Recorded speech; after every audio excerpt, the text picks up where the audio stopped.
Apocalypse chapitre 20, au verset 13 à 15.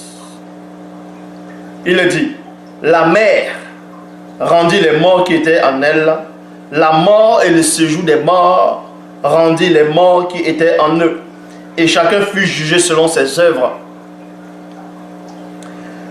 Et la mort et le séjour des morts fut jeté dans les temps de feu. Donc, pour ceux qui disent que le séjour des morts c'est l'enfer, donc on jette maintenant l'enfer dans le séjour des morts, dans les temps de feu. Et les temps de feu, vous allez dire, ah là-bas c'est le grand enfer. Dans les gens sont en train de crier là-bas, ils sont en train de danser, ils sont en train de brûler là-bas, et les démons vont les torturer là-bas. Non mais vous regardez les films Disney ou c'est quoi, mais ça fait comment de ne pas être intelligent? Ça fait comment d'être comme vous? Sérieux, ça fait comment d'être toi? Ça fait comment d'être comme vous? Ça fait comment? Sérieux, ça fait comment de savoir que vous n'êtes pas intelligent, que vous ne savez rien du tout, qu'il n'y a qu'un seul enseignant en face de vous qui vous enseigne? Ça fait comment? Ça vous pique? Bon, je vais donc vous expliquer Apocalypse chapitre 20 pour vous donner la compréhension définitive de ce passage selon la Bible actuelle.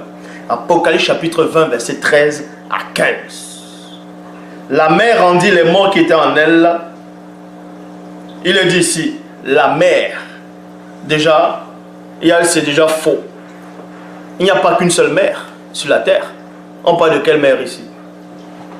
La mer de quel pays? La mer rendit les morts qui étaient en elle. Donc les gens sont morts sur une seule mer. Soit c'est la mer, soit sur l'océan. Et il faut marquer soit l'océan. Mais non, c'est qu'il y a plusieurs océans, non? C'est le grand océan ou c'est les océans un peu partout? Pourquoi on dit la mer? Quelle mer? Mais bon, franchement, la mer... La mer rendit les morts qui étaient en elle. La mort et le séjour des morts rendit les morts qui étaient en eux.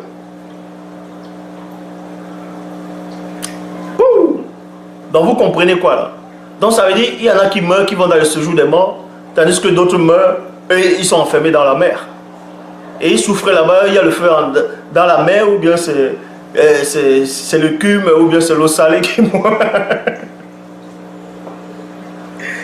Bon, la mer, Apocalypse chapitre 20, au verset 13 à 15. Vous voyez ces poissons qui sont là-dedans, là, ils sont même plus intelligents que vous. Mais bon, la mer rendit les morts qui étaient en elle, la mort et le séjour des morts rendit les morts qui étaient en eux, et chacun fut jugé selon ses œuvres. Et la mort et le séjour des morts fut jeté dans l'étang de feu. On a dit un étang. L'étang c'est quoi? Un étang c'est quoi? On a dit l'étang de feu. Essayez de voir c'est quoi un étang. On n'a pas dit l'océan de lac. On n'a pas dit l'océan de feu. Dans d'autres versions on dit le lac de feu. Mais un lac c'est pas si grand. Un étang, l'étang n'est pas grand comme un océan. Donc tous ces mots-là vont suivi dans les temps comme. Les gens viennent écrire du n'importe quoi. Ils sont là, ils écrivaient en faux n'importe quoi. Donc ici on vous dit.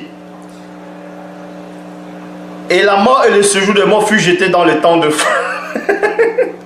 Ah, les étangs où on jette les cap-coy, les poissons d'eau froide. Là. On vous dit ici, c'est la seconde mort. La seconde mort. Les temps de feu. Quiconque ne fut pas trouvé dans le livre de vie. Ça veut dire que s'il n'est pas trouvé dans le livre de vie, il est trouvé dans le livre de mort. Ah, bon. Fut jeté dans les temps de feu. Point. Donc, on va encore montrer que ça ne tient pas la route. Donc, premièrement, la première mort, elle est physique. Elle est physique, elle est sur la tête, tout ça, tu meurs.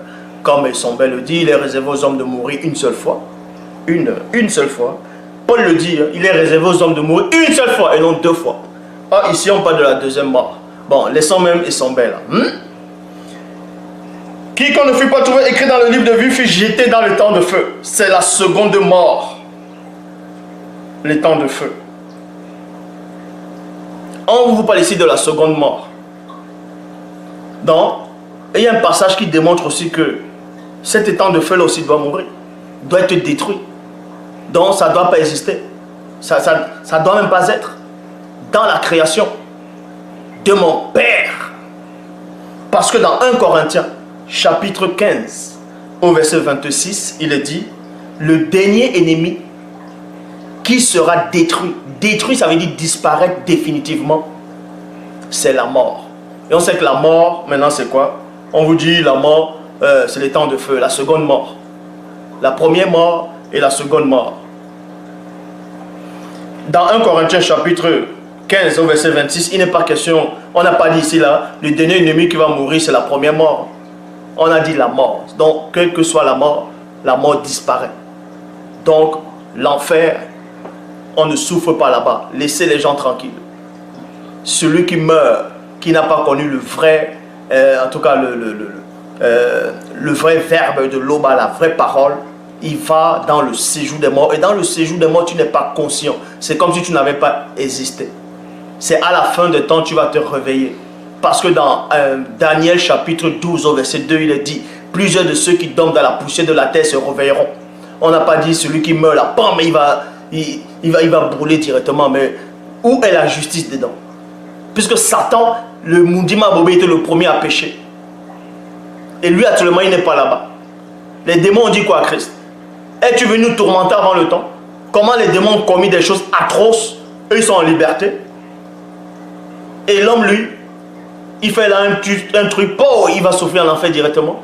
Et à la fin, on le fait sortir, on le juge, on le met encore à l'enfer. Alors que Satan, selon la Bible actuelle, c'est d'Apocalypse chapitre 20 au verset 10 que lui sera jeté.